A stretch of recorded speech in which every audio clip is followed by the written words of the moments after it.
चुनाव से पहले इन्होंने प्रोपेगेंडा फैलाया कि हमने शादी कर ली है मुसलमानों से। आपका? मेरा। हाँ। उसके बाद उससे हार गए तो उसके बाद हुआ कि दारू पी के 4 बजे सो जाते हैं। हाँ, ये तो हमको ही बोले थे। ये आपको भी बोले होंगे। हाँ। उसके बाद अब एक नया सुने, उस दिन हम भी इंटरव्यू में सुने थे कि टावर हला है। हाँ। तो ये पता चल जाएगा कि टावर तो पब्लिक हला दिया उनका, टावर तो उनका फिक्स कर दिया कि बैठे रहिए। उसी तरह से अब हमेशा के लिए उनका टावर को पटना में भी फिक्स कर दिया जाए कि यहीं बैठे रहिए। अब वो तैयार है वो जेल जाने के लिए। उनका अब केस जो दीनदयाल उपाध्याय वाला जो केस है कॉलेज वाला, अब उनका केस मैं लड़ूंगा। जो निगरानी विभाग में दबा के रखे हैं उस केस को मैं लड़ूंगा और उसमें मेरी जितनी ताकत है तो अपनी ताकत लगा दूंगा। उसको जेल विदिन 1 महीना के अंदर भेजूंगा। हार गए इसलिए तो अपना रहे हैं, उनको बेचैनी हो गया है। अब ठेकेदार लोगों से वसूली नहीं हो रहा है। 5 साल वसूली अरे भाई, हाँ भाई बोल रहे हैं, ठेकेदार लोग से वसूली करते थे। हाँ। टेंडर मैनेज करते थे, 5% सबसे लेते थे, वसूली करते थे। पूना में 2 फैक्ट्री डाले हैं। जवाब दे ना वो। अभी तो अब बहुत कुछ है मेरे अंदर। कौन सी फैक्ट्री है? अब मत पूछिए ना, समय आएगा सब मैं रखूंगा। कोर्ट ने उनको फटकार लगाई क्योंकि कोर्ट को उन्होंने निर्देश दे रहा था कि आप इसका डेली बाय डेली हियरिंग कीजिए। तो कोर्ट अच्छा, उनके वकील ने कहा कि डेली हियरिंग करिए। हाँ, फिर तो कोर्ट ने बोला कि आप मुझे निर्देश करने वाले कौन होते हैं? आप चुनाव लॉस कर गए हैं, इसका मतलब यही है। और जो 4 साल से जेल में सर रहा है, 5 साल से जो जेल में सर रहा है, उसका मैं हियरिंग डेली करूंगा कि आप लॉस कर गए हो तो इसका हियरिंग करूंगा मैं। आपके वकील ने उल्टा भी केस किया कुछ लोगों पर? हाँ, मेरा वकील इसलिए उल्टा के मिथिलेश तिवारी पर भी किया है, मानहानि का केस किया है, चैनल वाले पर भी किया है, जो चैनल चलाया है सब पे किया है, प्रिंट मीडिया पे भी किया है। केस किए? मानहानि का केस किया है कि कोर्ट के जज साहब कुछ और बता रहे हैं और ये लोग मिथिलेश तिवारी जो बोल रहे हैं वही लोग चला रहा है। तो उनसे जरा पूछिएगा कि देखे हैं कि मंजीत बाबू को कहाँ कहाँ वोट मिला है। वो बोलते हैं कि 40,000 हो जाएगा, हमको मिल जाएगा तो हमारा 1 लाख वोट हो जाएगा। मंजीत बाबू का वोट वो अपना वोट समझ रहा है। वो नहीं समझ रहा है कि मंजीत बाबू मेरा वोट लिया है।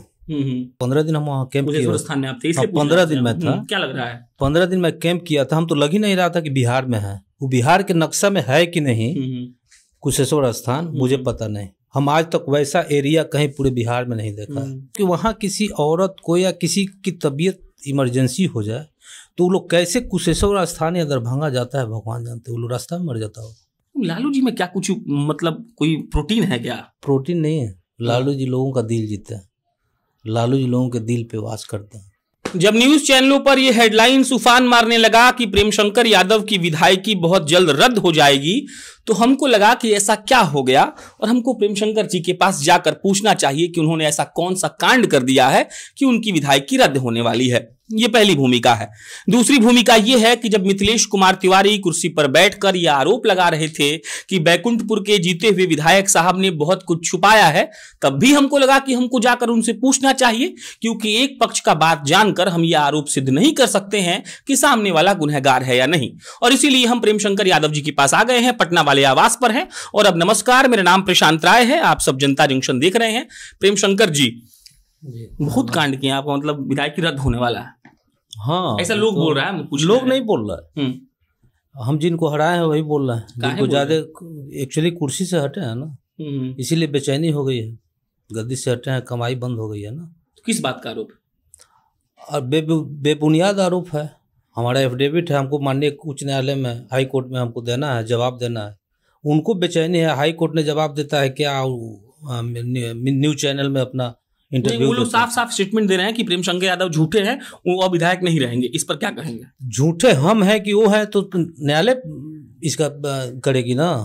न्यायालय के हाथ में है ना। न्यायालय इसका न्याय देगी कि झूठ हम बोल रहे हैं कि वो दे रहे हैं। 420 हम किए हैं कि वो किए हैं, तो पता चल जाएगा कुछ दिन। बोल रहे हैं साफ साफ केस छुपा लिया आप। तो केस छुपा लिया तो उसको साबित करो ना। केस कैसे छिपा लिया है, कहाँ केस छिपा लिया है। उन्होंने बेतिया का केस का जिक्र करता है, दरभंगा के केस का जिक्र करता है, जबकि कोई किसी केस का मेरे ऊपर कोई ये नहीं है। मेरे पास नोटिस नहीं है, समन नहीं है।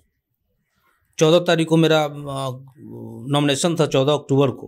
और 13 तारीख को इन्होंने समन जारी कराया। 13 तारीख को इन्होंने बेल फाइल कर दिया, फर्जी मेरा साइन करके। मेरे साइन को मिलाया जाए, मेरे भाई का फर्जी साइन करके किया। आपको पता भी नहीं था? हमको पता भी नहीं था। हमको तो नॉमिनेशन बाद, बहुत चुनाव के बाद मुझे जब पता चला, नॉमिनेशन बाद जब पता चला तो मैं इस पे लगा। तो मैं वकील से के पास आदमी को भेजा, तो बोला कि नहीं सर मेरे साथ फर्जीनामा हुआ है, उसका रिकॉर्ड है मेरे पास।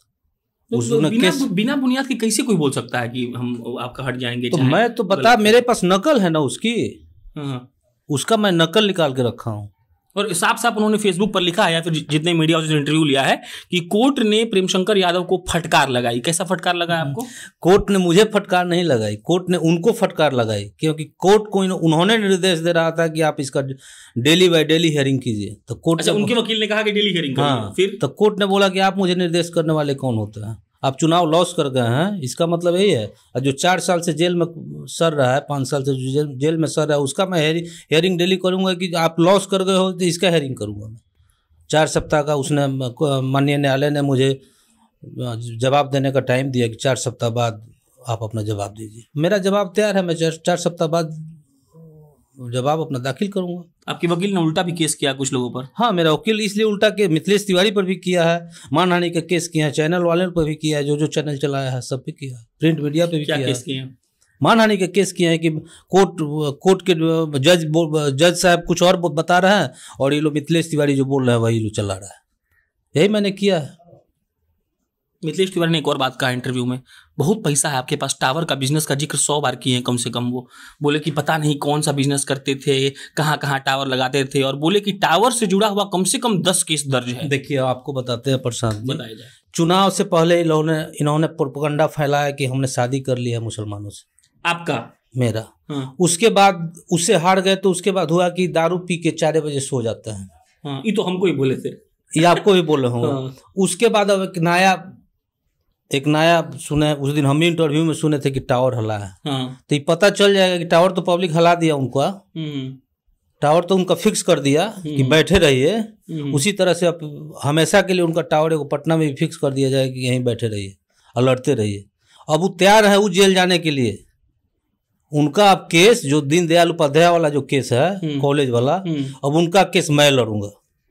जो निगरानी विभाग में दबा के रखे हैं उस केस को मैं लड़ूंगा और उसमें मेरी जितनी ताकत है तो अपनी ताकत लगा दूंगा, उसको जेल विदिन 1 महीना के अंदर भेजूंगा। प्रेमशंकर जी, बस हमको ये समझ नहीं आ रहा है कि वो आप पर केस कर रहे हैं, आप अलग खिसिया रहे हैं, तो बैकुंठपुर तो बर्बाद हो जाएगा फिर ऐसे। हम कहाँ खिसला रहे हैं, हमको तो कोई चिंता ही नहीं, हम चुपचाप थे। लेकिन ये इतना ना प्रोपेगेंडा अपना रहे हैं, गलत सलत बात बोल के। प्रोपेगेंडा क्यों अपना रहे हैं? अब तो हार गए हैं ना।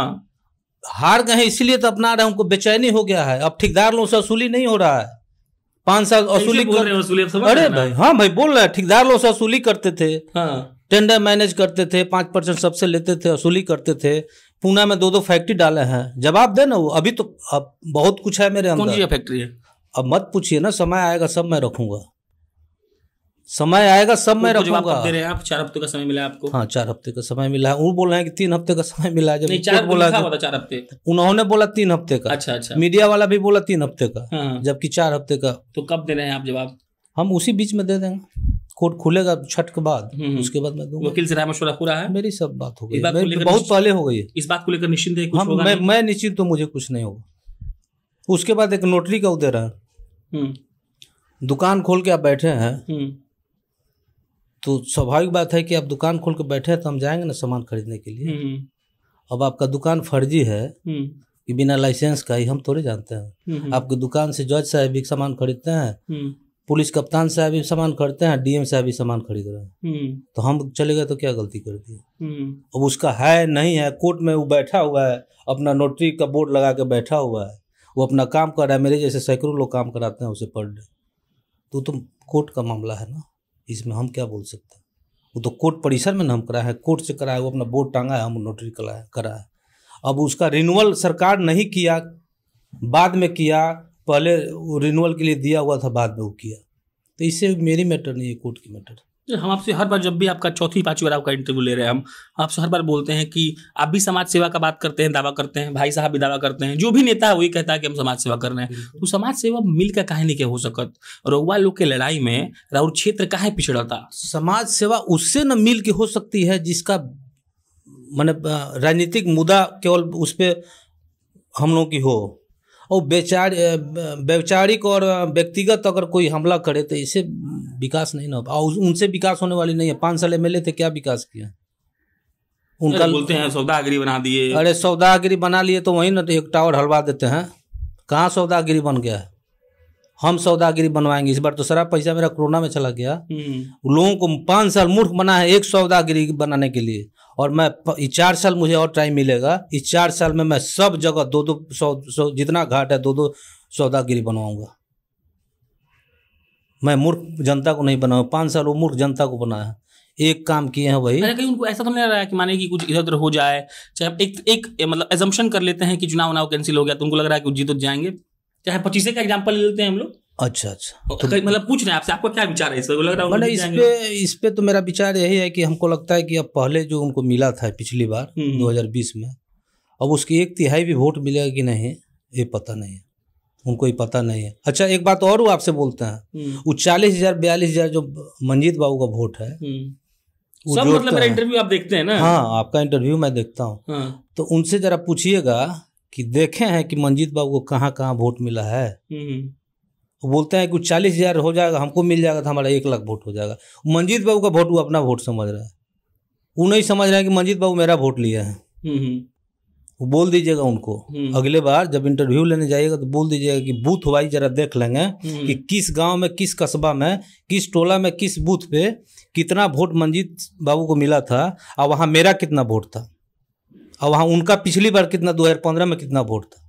सारा वोट मेरा मंजीत बाबू लिया। मंजीत बाबू का व्यक्तिगत वोट अपना वो लिए हैं, वो इनका वोट नहीं था। मतलब मिला जुला कर यही कह रहे हैं कि ये सब जो मामला चल रहा है पूरा फर्जी है। हम इस मामला पे कोई हमारा हम जानते हैं कि हम इसमें कहीं कुछ नहीं है, उल्टा में वही फंसेंगे। 2 और मुद्दा है बैकुंठपुर के लिए, तो क्या क्या किए हैं प्रेमशंकर जी?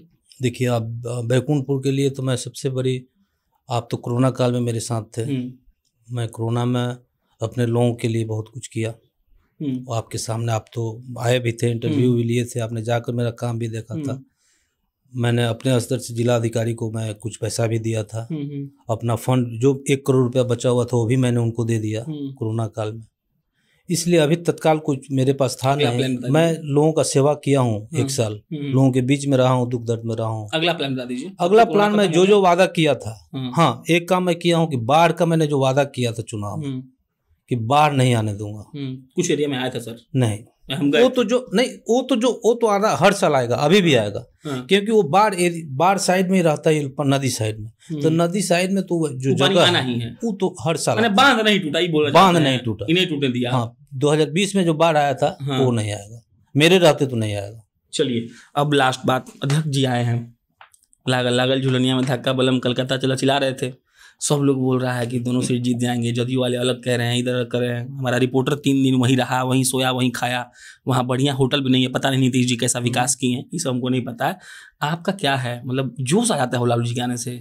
बिल्कुल, हम लोग जैसे हम लोग छोटे छोटे खर्च करता है तो हम लोग को जब उतनी उत्साह होती है तो जो निचले खर्च करता है, जो लालू जी के साथ 1977 से 80 से जो है, आज भी उसी खुशी में हम लोग तो 15 दिन हम वहाँ कैंप किए। 15 दिन में था, क्या लग रहा है? 15 दिन में कैंप किया था, हम तो लग ही नहीं रहा था कि बिहार में है। वो बिहार के नक्शा में है कि नहीं कुशेश्वर स्थान, मुझे पता नहीं। हम आज तक वैसा एरिया कहीं पूरे बिहार में नहीं देखा है। इस बात पे मतलब हम प्रेमशंकर जी के 5000% साथ हैं। हम खुद गए थे वहां, गाड़ी नहीं चला सकते हैं, वहां पे एक पंचायत है पौष नाम है, मुझे नाम याद नहीं है, उसरी, वहां 50-60 लोग हर साल बाढ़ से मर जाता है, और वहां रास्ता नहीं है, वहां रहने का ढंग का होटल नहीं है। तो आप भी 70 किलोमीटर दूर रुके थे, आपको याद हो तो वहां होटल तक नहीं है, खाने पीने।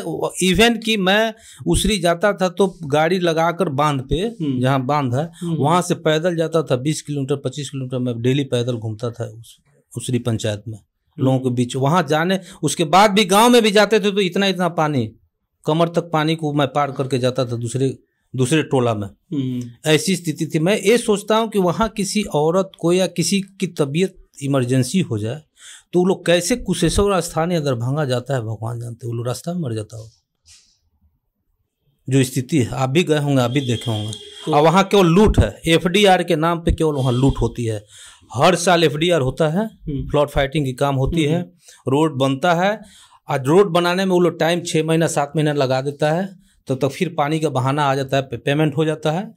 10 लाख का पेमेंट, 10 लाख खर्च करता है, 1 करोड़ का पेमेंट होता है, और फिर पानी आता है उसको बहा दिया। यही होता है, यही सिलसिला है, क्योंकि वहाँ मंत्री हैं, जल संसाधन मंत्री है साहब। हाँ, और उन्हीं का सब लोग काम करता है। तो RJD का विधायक बनेगा तो ठीक हो जाएगा।